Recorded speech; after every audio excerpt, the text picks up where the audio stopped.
स्वागत है आप सभी लोगों का निधि एकेडमी में। छात्र का एक प्रश्न है कि मैम हिंदी भाषा क्या है? राजभाषा है, राष्ट्रभाषा है, संपर्क भाषा है या मातृभाषा है? तो इस पॉइंट को लेकर आपकी परीक्षा में भी कई बार प्रश्न आए हैं और अलग अलग उत्तर आपका परीक्षा में आता है। तो जब इस तरह का कभी कोई प्रश्न हमारी परीक्षा में आता है तो आप रटे रटाए प्रश्न पर जो एक उत्तर रट रखा है आप उसके अनुसार उसका उत्तर नहीं लगा सकते, क्योंकि परीक्षक कभी कभी विकल्प चेंज कर देता है और आपको विकल्प के आधार पर उत्तर देना होता है। तो कभी कभी परीक्षक प्रश्न ही बदल देता है और आपको उस प्रश्न के अनुसार उत्तर देना होता है। तो हम यहाँ पे 2-3 प्रश्न देखते हैं और देखते हैं कि किस तरह से हम ऐसे प्रश्नों को हल कर सकते हैं। तो हम यहाँ पर देखेंगे कि हिंदी भाषा आखिर क्या है। ये एक राज्य भाषा है, राष्ट्रभाषा है, संपर्क भाषा है, मातृभाषा है, क्या है? तो पहला आपका एक प्रश्न आता है जैसे कि हिंदी भारत की कौन सी भाषा है। ये प्रश्न आपकी परीक्षा में जब आता है तो आपके विकल्प के आधार पर आपको इसका उत्तर देना होता है। विकल्प आपके 2 हो सकते हैं, जैसे एक तरह का विकल्प ये दिया है, दूसरे तरह का विकल्प ये दिया है। तो सबसे पहले विकल्प को देखते हैं।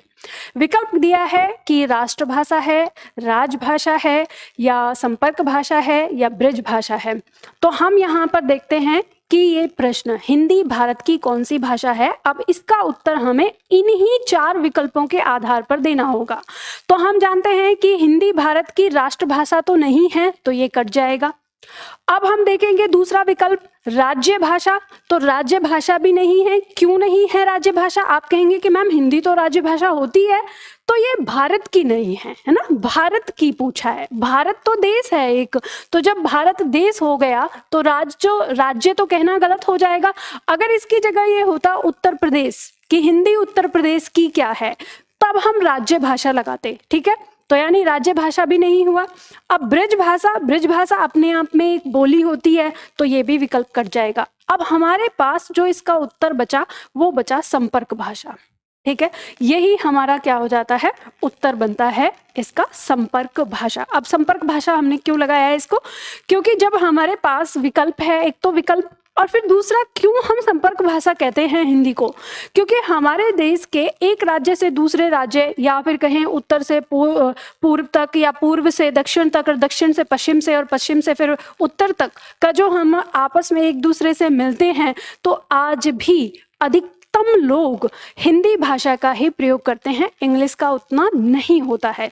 तो क्योंकि आज भी, अब आने वाले समय में बदल जाए आंकड़ा वो अलग बात है, लेकिन वर्तमान समय में भी जो सबसे ज्यादा हम एक दूसरे से बातचीत करने के लिए जिस भाषा का प्रयोग करते हैं वो है हमारी हिंदी भाषा। यानी एक दूसरे से संपर्क करने की जो भाषा है वो है हिंदी भाषा। तो इसलिए इसका उत्तर हमारा संपर्क भाषा बन जाता है।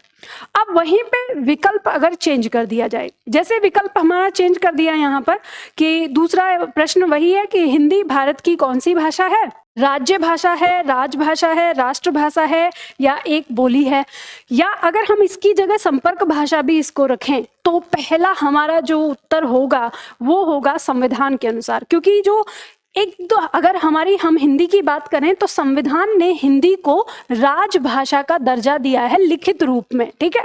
तो प्रथम जो आता है वो हमारा राजभाषा आता है, लेकिन जब विकल्प में नहीं है तब हमने संपर्क भाषा जोड़ा।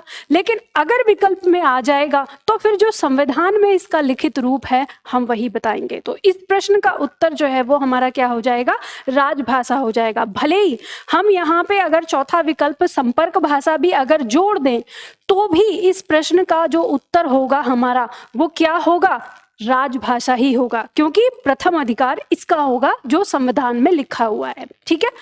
अब मान लो प्रश्न दूसरी तरीके से आता है, जैसे मान लीजिए कि प्रश्न इस तरह से आ गया कि हिंदी भाषा को किस रूप में देखते हैं, यानी हम हिंदी भाषा को किस रूप में देखते हैं। विकल्प दिया है राष्ट्रभाषा के रूप में, राज्य भाषा के रूप में, राजभाषा के रूप में या ब्रज भाषा के रूप में। तो अब इस तरह जब प्रश्न आएगा, अब ये पूछ रहा है हमसे हमारा विचार, और हमसे हमारा विचार, चाहे आप भले ही किसी और भाषा से प्रेम करते हो या कैसे भी हो, तो भारत की जनता का विचार यहाँ पूछा जाएगा, ठीक है, इस पॉइंट से। तो भारत की जनता हिंदी भाषा को किस रूप में देखना चाहती है? तो आप देखेंगे, हम जब भी बात करते हैं कि हिंदी क्या है हमारे देश की, तो हम कहते हैं राष्ट्रभाषा है, एकदम से भले ही लिखित रूप ना हो। तो इस प्रश्न का उत्तर जो है वो आपका राष्ट्रभाषा बनता है, और यह प्रश्न भी आपकी परीक्षा में आया हुआ प्रश्न है, ठीक है। तो ये ध्यान दीजिएगा, भी विकल्प के आधार पर हमने हिंदी को दूसरे रूप में लिया। अब इसी तरह से हम यहाँ देखते हैं एक और प्रश्न कि हिंदी भाषा क्या है, कौन सी भाषा है? राष्ट्रभाषा है, राज्य भाषा है, मातृभाषा है या ब्रज भाषा है? अब इसमें फिर से विकल्प चेंज हो गया। हमें पता है राष्ट्रभाषा नहीं है, राज्य भाषा नहीं है, तब हम इसको क्या कह देते हैं? मातृभाषा, ठीक है। तो ये मातृभाषा भी आ जाता है। तो हमें कुल मिलाकर क्या पता चलता है? हमें पता चलता है कि जब हम हिंदी भाषा की बात करते हैं कि ये जो हमारी हिंदी भाषा है इसका क्या रूप है, यानी ये भारत के लिए कौन सी भाषा है। तो देखो, सबसे पहले हम देखेंगे संविधान के आधार पर। संविधान के आधार पर ये हमारी है राजभाषा। दूसरा पॉइंट अगर हम देखेंगे भावना के आधार पर, तो ये है हमारी मातृभाषा। अब मातृभाषा हम क्यों मानते हैं? क्योंकि भारत को हम क्या कह देते हैं? भारत माता। तो भारत माता कह दिया, और भारत में बोली जाने वाली सबसे ज्यादा भाषा जो है वो हमारी हिंदी हो जाती है। तो इसलिए हम भावनात्मक रूप से इसे क्या कह देते हैं? मातृभाषा कह देते हैं। और तीसरा पॉइंट अगर हम देखें संपर्क के आधार पर, तो संपर्क के आधार पर ये हो जाएगी हमारी संपर्क भाषा, ठीक है। भारत में ये भाषा कितनी ज़्यादा बोली जाती है, संपर्क करने के लिए हम किस भाषा का प्रयोग करते हैं, तो ये संपर्क भाषा कहलाएगी फिर हमारी, ठीक है। उसी के साथ साथ हम देखते किस रूप में हैं, हम देखना क्या चाहते हैं, यानी हमारी चाहत के अनुसार, हम अगर ये कहें इच्छा के अनुसार, तो वो हमारी आ जाती है राष्ट्रभाषा। अब यहाँ पे आपको इसी हिसाब से अपने प्रश्नों का उत्तर करना है जब आपकी परीक्षा में ये सारे पॉइंट आएंगे।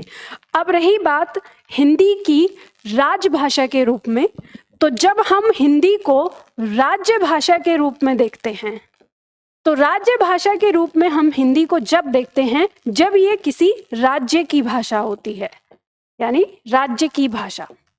जैसे मान लो उत्तर प्रदेश, अगर हम कहें कि उत्तर प्रदेश की राजभाषा कौन है, तो उत्तर प्रदेश की राज्य भाषा हिंदी हो जाएगी। अगर हम कहें मध्य प्रदेश की कौन सी है, तो मध्य प्रदेश की भी हिंदी हो जाएगी। तो हिंदी हमारे 9 राज्यों की राजभाषा है अपनी। तो जब राज्य के स्तर पर आएगी तब हिंदी उस राज्य के लिए उसकी राज्य भाषा बन जाएगी। जब देश के स्तर पर आएगी तो फिर वहां पे संविधान के आधार पर राजभाषा, भावना के आधार पर मातृभाषा, संपर्क कितना प्रयोग होता है, हम इसे कहते हैं उपयोग के कितना उपयोग होता है, उसके आधार पर संपर्क भाषा, और हमारी इच्छा, हमारी दिली चाहत क्या है, तो हमारी दिली चाहत है कि हम इसे राष्ट्रभाषा बना दें। लेकिन देखो कितनी अच्छी, कितनी गजब की बात है, कभी कभी मुझे बड़ा आश्चर्य होता है। भारत आजाद देश है, हम सब भारत के लोग हैं, भारत में सरकार भी भारत के लोगों की है, भारत में जो भारत की चीज़ों को चलाने वाले लोग हैं वो भी हिंदी प्रेमी हैं, और उसके बावजूद भी हम तरस रहे हैं कि हमारी हिंदी भाषा राष्ट्रभाषा बन जाए। अब समझ नहीं आता कि हिंदी को राष्ट्रभाषा घोषित करने में प्रॉब्लम क्या आती है। और जब भी कभी मैं ये बात कहती हूँ कि प्रॉब्लम क्या आती है, तो कुछ लोग अब कमेंट लिखेंगे कि अरे मैम साउथ वाले लोग जो है ना वो विरोध करते हैं, वो हिंदी नहीं सीख सकते, हम उन पे हिंदी नहीं थोप सकते। वाह भाई वाह, आप अपनी मर्जी से दूसरी देश की भाषा, अंग्रेजी विदेशी भाषा, उसको तो सीख सकते हैं, लेकिन अपने देश की भाषा, अपनी चीज़ों को स्वीकार नहीं कर सकते। तो ये तो बहुत अजब बात है कि फिर कैसे कहें कि हम आज़ाद हैं। शायद हम आज भी अंग्रेजी मानसिकता के गुलाम हैं। खैर चलिए, ये तो बात अलग हो गई। तो ये थी हमारी हिंदी भाषा कि हिंदी भाषा से आने वाले प्रश्न आप कैसे हल करेंगे। तो आज के लिए इतना ही करते हैं, फिर मिलते हैं हम अगले वीडियो में।